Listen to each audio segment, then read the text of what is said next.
अस्सलाम वालेकुम my YouTube family, welcome back to my channel Sheen reaction. This is me Naushin Chowdhury. I hope so आप सब लोग फिट फाट होंगे, टिप टॉप होंगे और मज़े से होंगे। तो बांग्लादेश के जो न्यू प्राइम मिनिस्टर हैं तारिक रहमान, वो भी बहुत सख्त फैसले ले रहे हैं। बांग्लादेश के न्यू प्राइम मिनिस्टर ने इंडियन एयरलाइन कंपनी जो है उस पर बैन लगा दिया। इस बैन लगाने के पीछे क्या वजह थी और ये बैन कब तक के लिए लगाया गया, ये देखते हैं आज की वीडियो में।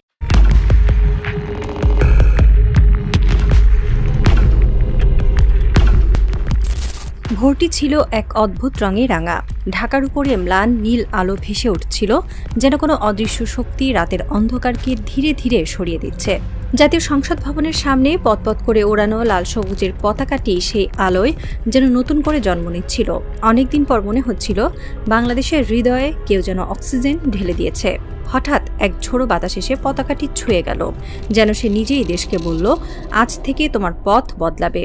শপথ গ্রহণের পর প্রথম সকাল, নতুন প্রধানমন্ত্রীর গাড়ি বহর সংসদ থেকে বের হচ্ছে, কিন্তু সেই দৃশ্যের চেয়েও বেশি আলোড়ন তুলছিল মানুষের চোখে যে আগুন, স্বাধীনতা পূর্ণ দাবির আগুন। এই মানুষটি, যাকে নিয়ে অনেকেই নানান কথা বলে, আজ ভারতের দিকে তাকিয়ে প্রথমবারের মতো চোখে চোখ রাখলেন। এই মানুষটি তারেক রহমান। আরে নিন্দুকেরা বলবে তার ক্ষমতায় ওঠায় নাকি ভারতের অবদান আছে, কিন্তু সেই ন্যারেটিভের দাঁত ভাঙা জবাব যেন আজ ভোরের আলোয় দিয়ে দিল। কারণ তিনি যখন স্বরের দৃঢ়তায় ঘোষণা করলেন বাংলাদেশের আকাশ আর কারো বিনামূল্যে চলাচলের রাস্তা নয়, তখনই বুঝে গেল সবাই, এ নতুন বাংলাদেশ আর পূর্বেকার ছায়ার নিচে থাকা বাংলাদেশ নয়। শেখ হাসিনার সময় বাংলাদেশের রাজনীতি যেন এক অদৃশ্য সুতোয় বাঁধা ছিল। সরকারি সিদ্ধান্তগুলোতে বাংলাদেশের নিজস্ব স্বার্থের গন্ধ কম, ভারতের ইচ্ছার ছাপ বেশি দেখা যেত। নদীর পানি হোক, সীমান্তে হত্যা হোক, ট্রানজিট হোক, প্রতিটি খাতেই ভারত প্রায় মালিকের মতো আচরণ করত। আর বাংলাদেশকে শেখানো হয়েছিল বড় দেশের সঙ্গে সম্পর্ক রাখতে গেলে মাথা নত করতেই হয়। কিন্তু এই মাথা নত করার চাপ দিনে দিনে বাংলাদেশের মানুষকে ভেতর থেকে ক্ষতবিক্ষত করেছে। সীমান্তে কুলিতে মরেছে দেশের তরুণেরা, অথচ বাংলাদেশ সরকার প্রতিবাদ করত ফিসফিস করে। নদীর বুক শুকিয়ে গেছে, অথচ বাংলাদেশ চুপ। বাণিজ্যে বৈষম্য বাড়তেই থেকেছে, অথচ বন্ধুত্ব নামের মোড়কে সব চাপা পড়ে গেছে। বহু বছর শ্বাসরোধের মতো এই পরিবেশে চলতে চলতে দেশ যেন নিজের স্বাধীনতার অর্ধেকটাই হারিয়ে ফেলেছিল। কাগজে কলমে স্বাধীন হলেও সিদ্ধান্তে স্বাধীন ছিল না। এই নতজানু রাজনীতি একদিন আগুন হয়ে ছড়িয়ে পড়ল মানুষের মনে। বাংলাদেশ কবে নিজের হয়ে দাঁড়াবে? উত্তরটি এসেছে 2026 সালে। ভারতের পূর্বাঞ্চল গুয়াহাটি, শিলং, ইম্ফল, আগরতলা বিশ্বের সঙ্গে যুক্ত থাকে মূলত বাংলাদেশের আকাশ ব্যবহার করে। কেননা ভৌগোলিকভাবে ভারতের উত্তর পূর্ব অঞ্চল পুরোটাই পাহাড়ে ঘেরা। বাংলাদেশের আকাশ না পেলে তাদের ফ্লাইট রুট একেবারে 30 থেকে 40 মিনিট বেড়ে যায়। অপারেশনাল খরচ বেড়ে যায় 35%। নেতারা গর্জন করে ওঠেন। মিডিয়া হাউসগুলো চেঁচিয়ে বলে, বাংলাদেশ আমাদের বিরুদ্ধে দাঁড়িয়েছে। অবশ্যই দাঁড়িয়েছে, কারণ এর নাম স্বাধীনতা। ক্ষমতায় সেই তারেক রহমান বুঝিয়ে দিল নতুন বাংলাদেশ আর আগের মতো থাকবে না। সেই যাত্রায় প্রথম বড় ঘটনা, স্পাইস জেটকে বাংলাদেশের আকাশসীমা ব্যবহার করতে না দেয়া। অনেকে বিষয়টিকে প্রথমে সাধারণ ঘটনার মতো দেখেছিল, কিন্তু ভেতরের গল্পটি ছিল অনেক বড়। ভারতের পূর্বাঞ্চলীয় রাজ্যগুলো আসাম, ত্রিপুরা, মেঘালয়, মণিপুর এশিয়া এবং বিশ্বের সঙ্গে সংযোগ রক্ষা করার জন্য বাংলাদেশের আকাশসীমাকে জীবনরেখা হিসেবে দেখে।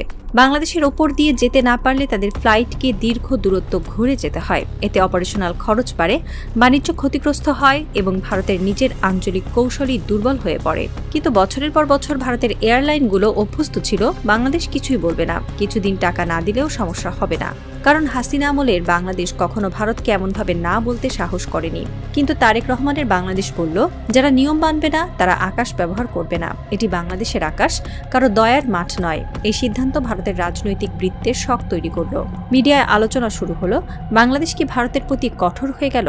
কূটনৈতিক মহলে উদ্বেগ, নতুন সরকার ভারতকে আর আগের মতো গুরুত্ব দিচ্ছে না। আর ভারতের নীতি নির্ধারকরা বুঝল বাংলাদেশ বদলে গেছে, এটাই তাদের ভয়। বাংলাদেশের মানুষ ভুলে যায়নি কিভাবে করোনাকালের সংকটে ভারত অগ্রিম টাকা নেওয়ার পরও ভ্যাকসিন দেয়নি। ভুলে যায়নি কিভাবে আদানি গ্রুপ বাংলাদেশের বিদ্যুৎ 4 মাস বন্ধ রেখেছিল অর্থের অজুহাতে। ভুলে যায়নি কিভাবে নদীর পানি আটকে রেখে দেশকে শুকিয়ে দিয়েছে। ভারত বারবার এমন আচরণ করেছে কারণ তারা জানতো বাংলাদেশ প্রতিবাদ করবে না, বাংলাদেশের সরকার মেনে নেবে। কিন্তু আজ প্রতিক্রিয়া এসেছে একই ভাষায়, যে ভাষায় ভারত বাংলাদেশকে শাসন করেছিল গত দশকে। এটা প্রতিশোধ নয়, এটা আত্মমর্যাদার ফিরে আসা। যেমন নদী নদীর পানি নিয়ে বাংলাদেশ একসময় নীরব ছিল, আজ আকাশ সীমায় নীরব নয়। যেমন বাণিজ্য বৈষম্য নিয়ে বাংলাদেশ কিছু বলতো না, আজ নিয়ম ভঙ্গকারীদের জন্য আকাশও বন্ধ করে দিচ্ছে। এই পরিবর্তন কেবল নীতিতে নয়, মনে, আত্মায়, শিরায়, রক্তে। বাংলাদেশের এই অবস্থান শুধু একটি এয়ারলাইনকে নিয়ে নয়, বরং দক্ষিণ এশিয়ার ভূ রাজনীতিকে নতুন করে সাজিয়ে দিচ্ছে। ভারত এতদিন নিজেকে অঞ্চলের একমাত্র শক্তি মনে করত, কিন্তু বাংলাদেশ দেখিয়ে দিয়েছে শক্তি মানে আকার নয়, অবস্থান, সেনা নয়, আত্মসম্মান, প্রতিবেশীর করতালি নয়, নিজের মানুষের আস্থা। তারেক রহমান এমন এক নীতি চালু করেছেন যা ভারতের কূটনীতিতে অস্বস্তির কারণ হয়ে দাঁড়িয়েছে। কারণ বাংলাদেশ এখন ভারতের নির্বাচনকে গুরুত্ব দেয় না, ভারতের চাপকে ভয় পায় না, ভারতের লাভের জন্য নিজের স্বার্থ বিসর্জন দেয় না, ভারতের উপহার বা আশীর্বাদকে প্রয়োজন মনে করে না। বাংলাদেশের এই অবস্থান ভারত বুঝতেই পারেনি, আর না বুঝতেই আজ তারা কাঁপছে। কারণ দক্ষিণ এশিয়ার ভূগোলের মানচিত্রে বাংলাদেশ ছোট হলেও ভারতের নর্থ ইস্ট, বাণিজ্য, সংযোগ, আঞ্চলিক কৌশলের চাবিকাঠি এই দেশই হাতে ধরে আছে। ভারত বুঝলো বাংলাদেশকে আর আগের মতো চাপে রাখা যাবে না, বরং সমান মর্যাদায় আসতে হবে। তারেক রহমানের এই সিদ্ধান্ত সামাজিক মাধ্যমে ঝড় তুলল। মানুষ লিখল, এটাই চাই, এটাই সেই বাংলাদেশ। একজন বৃদ্ধ মুক্তিযোদ্ধা বললেন, আজ মনে হচ্ছে আমরা সত্যিই স্বাধীন।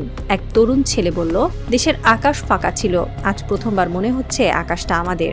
এ যেন মানুষের মনস্তত্ত্বে নতুন শেকড় গেড়ে বসা দেশপ্রেম। এ যেন বলছে, যে দেশ নিজের আকাশ রক্ষা করতে পারে না, সেই দেশ আকাশ ছুঁতে পারে না। রাত গভীর হয়েছে। গণভবনের করিডোরে বাতাসের হালকা শব্দ। প্রধানমন্ত্রীর অফিসে টেবিলের ওপর নতুন আবেদন। স্পাইস জেট পুনরায় অনুমতি চাইছে, বকেয়া পরিশোধের প্রতিশ্রুতিও দিয়েছে। তারেক রহমান নথির ওপর চোখ বোলালেন, তার ঠোঁটের কোণে হালকা হাসি। নিয়ম সবার জন্যই সমান, তিনি বললেন। বাংলাদেশ নতুন নিয়মে চলবে, আর যে সম্মান দেবে সেই সম্মান পাবে। জানালার বাইরে আকাশের চাঁদ আলো ছড়িয়ে দিচ্ছে।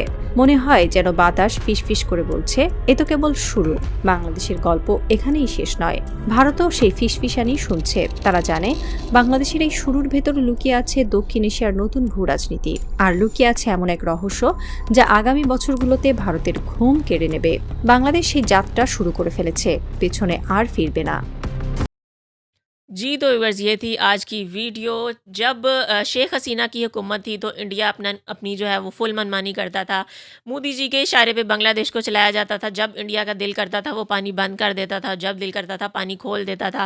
जब पानी ज़्यादा होता था तो बांग्लादेश की तरफ पानी खोल के बांग्लादेश में सैलाब आ जाता था। वहाँ के लोगों के घर तबाह होते थे, फसलें तबाह होती थी और कारोबार तबाह होते थे। इस तरह बांग्लादेश को हर सेक्टर में जो है वो इंडिया की मनमानी और इंडिया की दादागिरी जो है वो देखनी पड़ती थी। लेकिन अब बांग्लादेश में ऐसे हालात नहीं हैं। बांग्लादेश में हुकूमत बदल चुकी है। बांग्लादेश के लोग जो हैं वो इंडिया का चेहरा देख चुके हैं।